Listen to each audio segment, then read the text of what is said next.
आप react JS से WordPress का पोस्ट कैसे क्रिएट कर सकते हैं। आज के वीडियो में हम वही देखने वाले हैं। तो चलिए स्टार्ट करते हैं आज का वीडियो।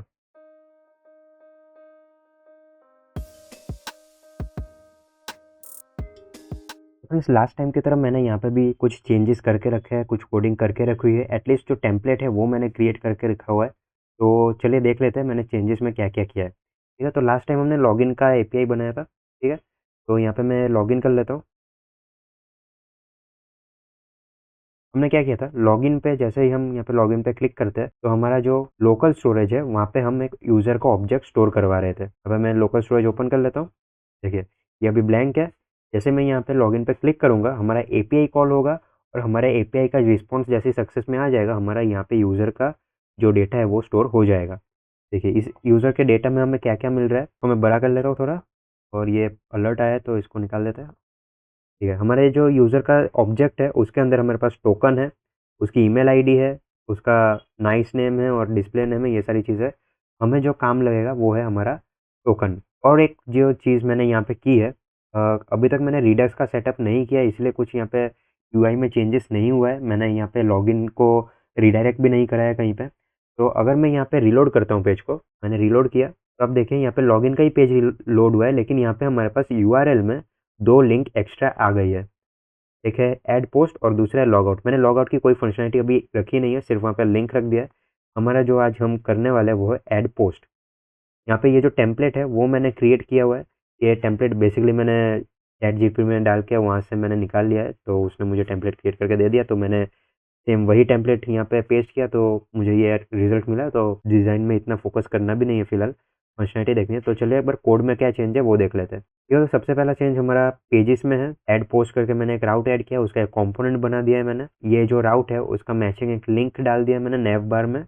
और नेव बार पे मैंने जो किया है वो किया है कि जैसे ही हमारा नेव बार लोड होता है, ठीक है, मैंने यहाँ पे लोकल स्टोरेज में से यूज़र ऑब्जेक्ट ले लिया है और उसको एक वेरिएबल में स्टोर कर दिया है। तो ये क्या करेगा, ये चेक करेगा अगर हमारे ऑथ में, मतलब ये जो वेरिएबल है उसके अंदर हमारा यूज़र ऑब्जेक्ट है। आपको ध्यान रखना है कि लोकल स्टोरेज है उसमें आप जो की यहाँ पे पास कर रहे हैं, अगर उसको वहाँ पे डेटा मिलता है तो वो स्ट्रिंग रिटर्न करता है।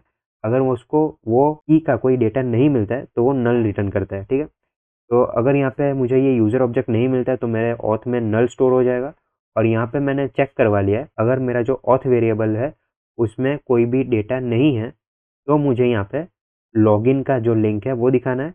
नहीं तो मुझे यहाँ पे दो लिंक रेंडर करवाना है, एक है ऐड पोस्ट और दूसरा है लॉग आउट। ठीक है, लॉग आउट की अभी कोई फंक्शनलिटी नहीं है, मैंने सिर्फ वहाँ पे लिंक रखा हुआ है। चलिए देख लेते हैं ऐड पोस्ट में मैंने इसका जो कंपोनेंट है उसमें क्या किया हुआ है। ये ऐड पोस्ट का कंपोनेंट है। मैंने जैसा बताया आपको, चैट जीपीटी से मुझे ये फॉर्म पूरा मिल गया है तो मैंने वो यहाँ पे रखा हुआ है। उसमें मैंने फॉर्मिक ऐड कर दिया है। हमने फॉर्मिक कैसे ऐड करना है वो हमने अपने लास्ट वीडियो में पूरा डिटेल में देखा था। फिर से एक बार ओवरव्यू दे देता हूँ। यूज़ फॉर्मिक हुक का यूज़ किया है मैंने, वैलिडेशन के लिए यप यूज़ किया है। फॉर्मिक में हमें सबसे पहले इनिशियल वैल्यूज़ देने होते हैं। वैलिडेशन में यप ऑब्जेक्ट मैंने यूज़ किया है, टाइटल है, यप स्ट्रिंग मैंने दिया है और रिक्वायर्ड दे दिया है। और कंटेंट में मैंने स्ट्रिंग दिया है और रिक्वायर्ड दे दिया है। तो इतना ही वैलिडेशन दिया है। आप चाहे तो यहाँ पे मीन मैक्स भी लगा सकते हैं। जैसे कि मीन लेंथ है, आपका जो कंटेंट है वो मिनिमम 500 कैरेक्टर्स का होना चाहिए, आप मैक्स लगा सकते हैं यहाँ पे। समझ लेते हैं कि 2000 कैरेक्टर्स। ओके, आप ये सारी चीज़ें कर सकते हैं, लेकिन फ़िलहाल मैं ये सब नहीं करूँगा। मैंने लास्ट वीडियो के डिस्क्रिप्शन में यप का डॉक्यूमेंटेशन दिया था और फॉर्मिक का भी डॉक्यूमेंटेशन दिया था। यप का मुझे कोई बेसिक डॉक्यूमेंटेशन नहीं मिला, लेकिन जो इनका एनपीएम का पेज है उसमें ही इन्होंने काफ़ी सारा डेटा दे के रखा हुआ है, तो आप वहाँ से रिफ़र कर सकते हैं। ठीक है, तो चलिए आगे बढ़ते हैं। वैलिडेशन हो गया। अब ऑन सबमिट में मैंने जो डेटा है वो यहाँ पे कंसोल करवा के छोड़ दिया है। यहाँ पे अब हमें अपना एपीआई का जो कॉल है वो करना है। देख लेते हैं एक बार, यहाँ पे ऐड करते हैं कुछ। और यहाँ पे कंटेंट, कंसोल में जाता हूँ और यहाँ पे करते हैं क्रिएट पोस्ट। ओके, यहाँ पे कंसोल हुआ नहीं, क्यों क्यों देखना पड़ेगा कंसोल क्यों नहीं हुआ। तो एक बार एक काम करते हैं, फॉर्मिक। मैंने ये सारा डेटा सिर्फ अभी टाइप करके रखा है, इसको टेस्ट भी नहीं किया अभी तक। तो देख लेते हैं एक बार। और दूसरा भी मैं यहाँ पे कर लूँगा। हमारा सर्वर तो चालू है ना, कभी कभी वो भी बंद होता है। ओके ठीक है, सर्वर तो चालू है। ठीक है, एक बार मैं यहाँ पे ओके ठीक है, यहाँ पे आ गया है। मैं करता हूँ। अ, मैंने कुछ मिस कर दिया है फॉर्मेट में, हैंडल सबमिट है, चेंज रखा हुआ है, सबमिट हैंडल सबमिट। तो सबमिट का जो फंक्शन है वो कॉल क्यों नहीं हो रहा है? एक बार मैं साइड बार को क्लोज कर देता हूँ। ओके।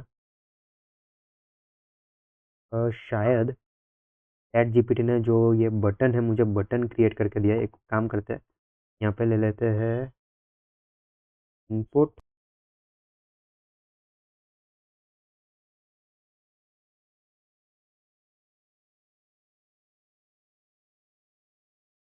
अब चेक करते हैं एक बार। ओके, अब हमारा जो फॉर्म है वो सबमिट हो रहा है। ठीक है, कोई बात नहीं, बटन का यूज़ नहीं कर सकते, तो सेव करते हैं वापस से। ठीक है, हमारा जो डेटा है वो हमारे पास यहाँ पे ऑन सबमिट में आ गया है। तो हमें अपना डेटा मिल गया। अब अपना एपीआई का कॉल कर लेते हैं। ओके, तो मैं यहाँ पे करूँगा एक्सियोस डॉट, हमें करना है पोस्ट। ठीक है, ये जो डेटा है वो हमें अपने वर्डप्रेस में सेंड करना है। तो यहाँ पे करेंगे एक्सियोस डॉट पोस्ट। हमारा जो पोस्ट का यूआरएल है वो क्या है, तो अगर मैं यहाँ पे बी करता हूँ, ENV में से हमारा जो डेटा है वो देख लेते हैं। अब हमें ये वाला यूज़ करना है। ठीक है, एपीआई रूट का यूज़ करना है हमें।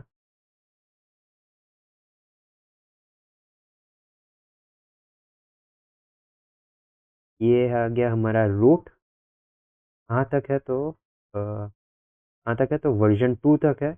उसके बाद हमें देना है स्लैश पोस्ट। ठीक है, ये हो गया हमारा यूआरएल रेडी। जो सेकंड आर्गुमेंट है वो हमारा डेटा है। तो डेटा में जाते हैं यहाँ पे, और यहाँ पे मुझे पास करना है। देखिए, हमारा जो क्रिएट पोस्ट का जो एपीआई है उसमें मैं आपको पोस्टमैन ओपन करके दिखा देता हूँ। ये हमारे क्रिएट पोस्ट का यूआरएल है, बेस यूआरएल। मैंने यहाँ पे ENV फाइल बना दिया है। तो ये हमारा जो बेस यूआरएल है वो है। ठीक है, वर्जन 2 तक। और यहाँ पे हमें देना है स्लैश पोस्ट। ठीक है, और यहाँ पे एक्चुअली जो वर्डप्रेस में पोस्ट क्रिएट करने के लिए एक्चुअली आप बॉडी में अगर कुछ नहीं भी पास करते तो भी वो पोस्ट क्रिएट कर देता है। ठीक है, लेकिन हम यहाँ पे टाइटल पास करेंगे। मैं यहाँ से इस ऑब्जेक्ट को कॉपी कर लेता हूँ और यहाँ पे पेस्ट कर देता हूँ। ठीक है, और ये वाला निकाल देते हैं। चलिए, हो गया। तो बेसिकली इतना ही पास करना होता है। अगर आप चाहे तो डिस्क्रिप्शन भी पास कर सकते हैं। कंटेंट आपको बहुत सारा दिख जाता है। यहाँ पे मैं चलूँगा local host, sorry local host WP headless, मेरे सर्वर में WP जेसन में जाएंगे और वर्जन 2। ठीक है, तो यहाँ पे जाके देख लेते हैं हमारे पास पोस्ट में कौन कौन से डेटा आते हैं। ठीक है, बहुत सारा आप पास कर सकते हैं पोस्ट में। पोस्ट को क्रिएट करते टाइम उसके जो डेट होता है, उसका पब्लिश टाइम है, डेट है, उसका टाइटल, उसका डिस्क्रिप्शन, ये सारी चीज़ें आप यहाँ पे पास कर सकते हैं। ओके, ये नहीं है क्यों? Okay, WP1 version 2। ठीक है, तो जैसा मैं बोल रहा था यहाँ पे आप बहुत सारी चीज़ें पास कर सकते हैं। जैसे ये देखिए, पोस्ट है, इसका मेथड है हमारे पास दो, गेट और पोस्ट। तो इंडेक्स 1 पे पोस्ट है, यहाँ पे एंड पॉइंट्स में इंडेक्स 1 का जो एंड पॉइंट है वो चेक करते हैं। मैं इसको जूम कर देता हूँ थोड़ा। ओके, आई होप आपको दिख रहा होगा। ठीक है, तो यहाँ पे जो मेथड है, यहाँ पे पोस्ट है, आपके आर्ग्यूमेंट्स है वो हमें देखना है। आर्ग्यूमेंट्स में देखिए ये सारी चीज़ें आप पास कर सकते हैं। Date, GMT, slug, status, password status जो आपका पब्लिश्ड है या फिर पेंडिंग है, मतलब वर्डप्रेस के पोस्ट के जो भी स्टेटस होते हैं आप वो यहाँ पे पास कर सकते हैं। आप पासवर्ड है, पासवर्ड प्रोटेक्ट अगर आपका पोस्ट है वो पास कर सकते हैं। टाइटल है, टाइटल में आप डिस्क्रिप्शन पास कर सकते हैं टाइटल का, और उसका जो एक्चुअली कंटेंट है वो पास कर सकते हैं। ठीक है, कंटेंट, जो पोस्ट का कंटेंट है वो है ये। ऑथर आप पास कर सकते हैं, इंटीजर टाइप का है ऑथर, ऑथर की आईडी पास करनी रहेगी यहाँ पे। एक्सर्ट पास कर सकते हैं। फीचर्ड मीडिया जो हमने ऐड किया था यहाँ पे, ठीक है, आप वो ऐड कर सकते हैं यहाँ पे। नहीं, आई थिंक फीचर्ड मीडिया हमने ऐड नहीं किया था क्योंकि ये इंटीजर टाइप का है। हमने फैच करते time featured media, featured image add किया था एक्चुअली। तो वो आप वीडियो देख सकते हैं कि वर्डप्रेस में जो एपीआईज़ है उसको मॉडिफाई करके अपना जो डेटा है वो एग्जिस्टिंग एपीआईज़ में कैसे ऐड करना रहता है। ठीक है? मैं स्टेटस फॉर्मेट मेटा डेटा ये सारी चीज़ें आप यहाँ पे ऐड कर सकते हैं, लेकिन फ़िलहाल मैं यहाँ पे ये करने वाला हूँ कि हमारा जो पोस्ट है उसको मैं सिर्फ एज अ टाइटल ये जो है उससे ही मैं सबमिट करने वाला हूँ। ठीक है? तो चलिए यहाँ पे मैं इसको क्लियर कर देता हूँ, नेटवर्क में जाता है और अब बेसिकली होना क्या चाहिए, जैसे ही मैं यहाँ पे क्रिएट पोस्ट पे क्लिक करूँगा, यहाँ पे एक एपीआई का कॉल लग जाना चाहिए। ठीक है? चलिए, ये मैंने क्लिक किया लेकिन कोई भी कॉल नहीं लगा। ये तो क्यों नहीं लगा? क्योंकि मैंने अभी तक एजेक्स का कॉल किया ही नहीं है, सेव ही नहीं किया मैंने फ़ाइल को। चलिए, वो कर देते हैं, यहाँ पे ले लेते हैं डॉट देन।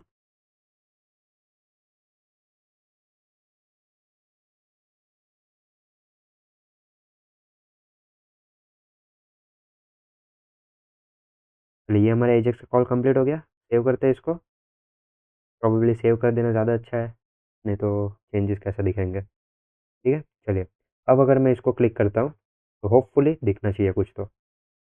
क्या मैंने गलती से क्लिक कर दिया? नहीं, नहीं लगता मैंने गलती से क्लिक। क्लिक किया मैंने, एक एपीआई का कॉल लगा है, ये ऑप्शन है, फायरफॉक्स है इसलिए आपको ऑप्शंस वाला दिख रहा है, बाकी क्रोम में आपको ये नहीं दिखेगा। ओके, देखिए हमारा जो स्टेटस कोड है वो यहाँ पे आ गया है 401। ठीक है? तो क्या बता रहा है? अनऑथोराइज्ड, यानी कि वर्डप्रेस का जो पोस्ट है वो हम क्रिएट नहीं कर सकते। अब हमें क्या करना पड़ेगा, स्टोरेज में यहाँ पे लोकल स्टोरेज में हाँ, लोकल स्टोरेज में जो ये टोकन पास किया था ना, टोकन सेव किया था यहाँ पे, तो वो टोकन हमें अपने एपीआई कॉल में पास करना पड़ेगा। ठीक है? तो वो कैसे करेंगे वो देख लेते हैं। यहाँ पे मैं एक वेरिएबल ले लेता हूँ, सेम जैसे मैंने अपने नैवबार में किया था। ठीक है? तो कॉन्स, अब मैं क्या करूँगा, ये जो हमारा वेरिएबल है उसको मैं यहाँ पे एक्सियोस में पास करूँगा। तो एक्सियोस में हमारा जो कॉन्फ़िगरेशन है वहाँ पे मैं पास करूँगा। तो ये जो हो गया ये हमारा डेटा हो गया। ठीक है? एक्सियोस में अभी तक हमने 2 आर्गुमेंट देखे। तो पहला है वो है हमारा यूआरएल। ठीक है? ये पहला आर्गुमेंट है एक्सियोस का। दूसरा आर्गुमेंट एक ऑब्जेक्ट है, वो हमारे बॉडी का जो कंटेंट है वो है। अब है तीसरा आर्गुमेंट, वो है हमारा कॉन्फ़िगरेशन। ठीक है? ये भी एक ऑब्जेक्ट हो सकता है, तो मैं यहाँ पे ऑब्जेक्ट ले लेता हूँ और यहाँ पे हमारे जाएगा ऑथराइजेशन और उसका टोकन। ठीक है? ये आ गया हमारा टोकन, देख लेते हैं एक बार स्पेलिंग, TOKEN टोकन। ठीक है? अब मैं एक बार पोस्टमैन में चलता हूँ, यहाँ पे देखिए ऑथराइजेशन में है और यहाँ पे है बैरर टोकन। ठीक है? यहाँ पे हेडर्स में जाता हूँ। ये देखिए, अब हमें जो बैरर टोकन होना है उसमें आगे हमें ये कीवर्ड डालना होता है बैरर। ठीक है? तो मैं इसको स्ट्रिंग लिटरल में कन्वर्ट कर देता हूँ। ये आ गया हमारा टोकन। ठीक है? तो ये देखिए, ये जो हमारा एक्सियोस का जो ये ऑब्जेक्ट है, जो कॉन्फ़िगरेशन है, वो हमारे रिक्वेस्ट का हेडर बनता है। ठीक है? वो हमारे रिक्वेस्ट का हेडर बनता है। यहाँ पे सेमीकोलन नहीं आएगा, यहाँ पे आएगा कॉमा। अगर कुछ नहीं रखना है तो भी चलेगा, कॉमा रखना है तो रख सकता है। ठीक है? हाँ, तो मैं बोल रहा था एक्सियोस का जो थर्ड आर्गुमेंट है वो कॉन्फ़िगरेशन, और वो जो कॉन्फ़िगरेशन है वो हमारे रिक्वेस्ट के हेडर में सेट होता है। ठीक है? तो वो हमारे रिक्वेस्ट के हेडर में तो सेट हो गए। अब यहाँ पे मैं ले लेता हूँ ये जो चीज़ है, मैंने डेटा रखना तो भूल ही गया था मैं यहाँ पे, तो क्रिएट नहीं हुआ। डेटा डॉट क्या था हमारे पास, कंसोल में जाके देख लेता है, डेटा डॉट टाइटल। ठीक है? और दूसरा हमारे पास था content. Okay,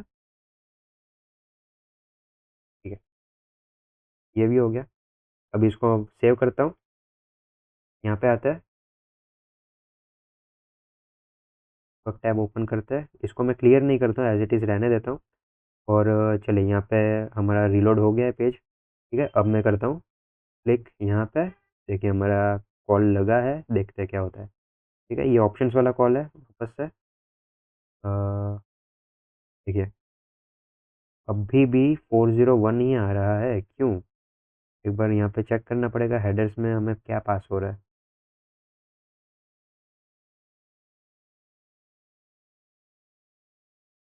request headers,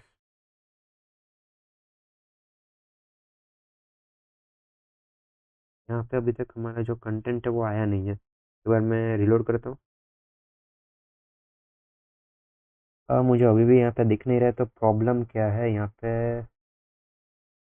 O okay, I am very sorry. यहाँ पे एक्चुअली ये जो कंटेंट है वो हमारा हेडर्स के अंदर जाना चाहिए, यानी कि ये ऑब्जेक्ट है वो हमारा कॉन्फ़िगरेशन है। हमें यहाँ पे स्पेसिफाई करना होगा कॉन्फ़िगरेशन के अंदर हेडर्स, और वहाँ पे हमें पास करना अपना ऑथराइजेशन। ठीक है, चलिए इसको मैं क्या करता हूँ, ऑन सबमिट में यहाँ पे कर लेता हूँ कॉन्स्ट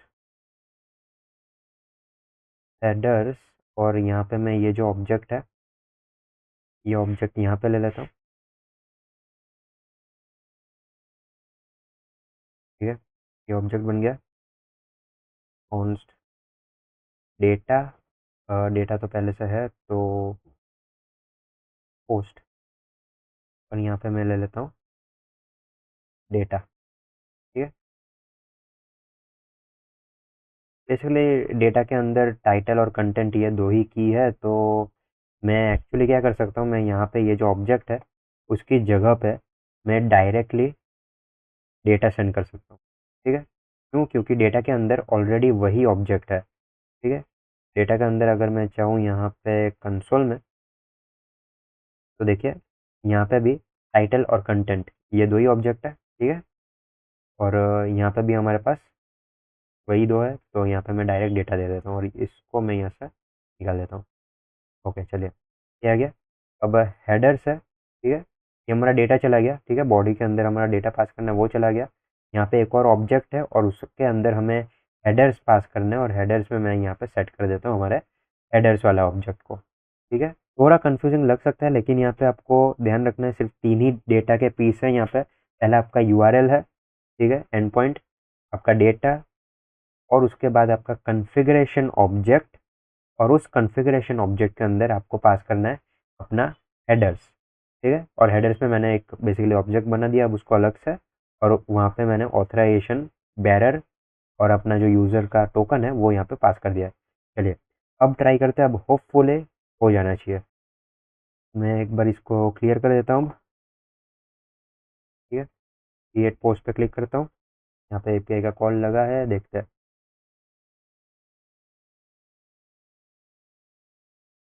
दूसरा भी कॉल लग गया, अभी भी 403 आ रहा है, फॉरबिडन पोस्ट। फॉरबिडन क्यों आ रहा है? कंटेंट कौन? Token invalid, wrong number of segments. Okay, headers, ये तो फ़ायदा है साथ में सीखने का। जो भी गलतियां मैं कर रहा हूँ वो आपको याद रहेंगी, तो आप अपने कोड में गलतियां नहीं करेंगे। देखते हैं क्या हो रहा है यहाँ पे। रिस्पॉन्स हेडर है ये, रिक्वेस्ट हेडर, उसमें ऑथराइजेशन यहाँ पे गया है अनडिफाइंड। क्यों भाई अनडिफाइंड? यहाँ पे यूज़र का हमारा ऑब्जेक्ट है, इसको मैं एक बार कंसोल स्टेटमेंट कहाँ गया मेरा? ठीक है, यहाँ पे करवा देते हैं कंसोल लॉग।